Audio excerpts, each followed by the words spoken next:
If your Epson prints look like zebra stripes, you're not alone. Let's get those crisp, clean pages back. First, check your printer's nozzles. On your Epson, run a nozzle check from the printer's maintenance menu. If you see gaps or lines, it means the nozzles are clogged.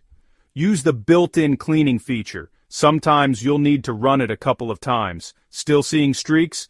Open the printer and look at the ink cartridges. Make sure your black cartridge isn't empty or dried out. If it is, swap it for a fresh one.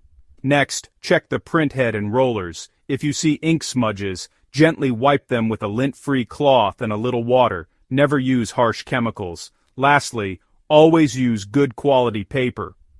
Cheap or damp paper can cause smearing and streaks even with a clean printer. So, run those maintenance tools, check your ink, clean up any mess, and use decent paper. With a few simple steps, your Epson should be back to printing sharp, streak-free pages. Thanks for watching. Subscribe for more quick fixes.